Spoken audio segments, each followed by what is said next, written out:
Good morning, children. Welcome to our physics class. We will discuss more about plane mirrors today. Till now, we have learnt about the image formation through plane mirrors.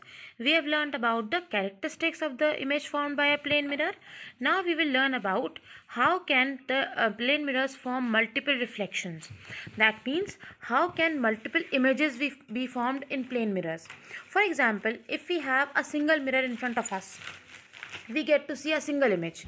But if we get two mirrors parallel to each other, they can form multiple images, right? These multiple image formation can be put to use in various ways. Okay, so what is a multiple reflection? When two plane mirrors are kept at some angles, what happens? They form different images, right? It can be more than one image formed when they are held at an angle. This is called multiple reflections. We can also calculate the number of images formed by the plane mirrors when they are held at an angle by using a formula. Okay, what is the formula? N is equals to 360 upon, I have written hash here, actually it is theta minus 1, where theta is a Latin letter denoting the angle between the two mirrors. Okay, it can be any angle, say 60 degrees, 90 degrees, 120 degree, 30 degree, etc., whatever it may be. So here if we use the say the two plane mirrors are held at an angle of 60 degrees. So if we put in place of hash or this theta 60, we will get, if we calculate, we will get 5 images. Okay, 5 images will be formed if the angle between the two mirrors is 60 degrees. Similar ways, if we take it 90 degree and calculate, how many images will be formed? Yes, 3 images. So practically also, if we observe, when the two plane mirrors are kept at 90 degree angle, as you can see in the picture, we can observe 3 images. Okay, one image in each of the mirrors, and the third one in the mirror which is kept laterally, that means which forms the base. Okay, so in all 3 images can be formed when the angle between the two mirrors is 90 degrees. Similar ways, if you see in this picture, the angle between the two plane mirrors, if it is 60, we get to see 5 images, as many as 5 images. Okay, the bottle is at the center, which is an object, and we get to see 5 clear images in the mirrors. The 6th one also sometimes we can see, but usually it is overlapping. That is why we see only 5 clear images. This is what is called a multiple reflection through plane mirrors. Now, how can this multiple reflection be used? Right? It comes under the uses. You know, we have discussed the uses of plane mirrors.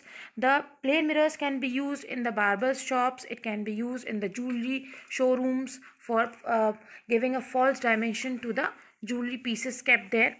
Okay, so it can also be used in simple instruments like a periscope. In a periscope, the two plane mirrors are kept at 45 degrees angles. Okay, the periscope is used when we want to see something which is above our line of vision. For example, the soldiers who are in the submarines or those who are hiding in the trenches, they want to see what is above their heads or their line of vision, and they are afraid of the enemy attack. So what do? They use a periscope. This L-shaped thing that you see in this picture is a periscope. It helps us in seeing the image of the objects which are above our line of vision. It is nothing very complicated. Only 2 simple mirrors are used, plane mirrors, which are kept at an angle of 45 degrees. So the image can be clearly observed. The image will be the reflection of the first image and can be seen by the observer in the second mirror. Okay, as you can see in the picture, first image will be the original image in the first mirror. Second will be the reflection of the image of the first mirror that the observer can see in the second plane mirror. So here 2 plane mirrors are kept at an angle of 45 degrees. The second instrument that we usually use is a kaleidoscope. A kaleidoscope is a application of again the plane mirrors, where in the form of a rectangle, 3 plane mirrors are kept at an angle of 60 degrees. Okay, they are forming kind of a rectangle, and if we observe through the tube, we get to see many different images. Patterns are again and again formed. Children can also make a kaleidoscope as a toy. It is also available as a toy for small children. If you observe through the eyepiece of the kaleidoscope, we get to see various patterns in there. Right? These 2 instruments are simply based on the reflection through plane mirrors. Now we come to our next topic, that is dispersion of white light. You have done in class 7th that white light is not actually white, it is composed of 7 constituent colors. Okay, when white light splits up, it gives you 7 different colors in the order of Vibgyor. Right, so this you have done in last year, the Newton's disc also, that when you rotate the disc containing 7 band of colors very rapidly, you will see an appearance of white color. This is what is demonstrated by Newton's disc, that white light actually is composed of 7 different colors. So when white light is passed through a prism, right, a rectangular glass slab is a prism, you must have seen in the labs. When white light enters in it, what happens? Refraction occurs. You know what is refraction? When the light rays pass through a transparent medium, they bend.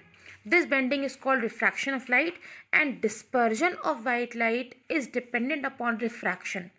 Right? Why does white light split in 7 colors? It is due to refraction of light. So what is the phenomena responsible for dispersion? Is refraction.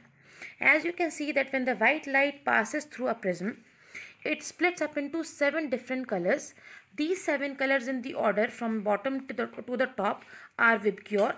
At the end is the violet color, and at the top is the red color. Violet bends the most. It has the highest wavelength. So the violet is placed at the bottom, and as we go towards the top, red is at the topmost color. And these 7 colors arranged in a proper order is called a spectrum. Okay, spectrum is nothing but a band of 7 colors which is formed when the white light splits through a prism. This is due to refraction of light. Right, now what happens if we have the white light which is splitting when it passes through a prism? Right, we get the 7 band of colors.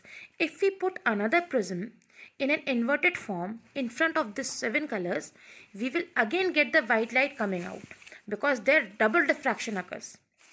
Okay, and the second prism is called a recombination prism.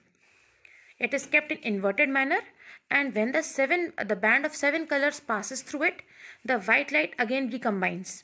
This process is called recombination of white light. The 7 colors again combine to form the white light. Right, this process is called recombination or recomposition of white light, which occurs through a second prism called the recombination prism. Okay, and this is why is this occurring actually? It is because of double refraction taking place through the second prism. Right, this is how the recombination takes place. As you can see in the picture, white light enters the first prism. It splits up into 7 colors. When these 7 colors passes through the inverted recombination prism, it again rejoins and a white light again reappears. This process is called recombination of the white light. Now let us quickly recap about the definitions that we have learned.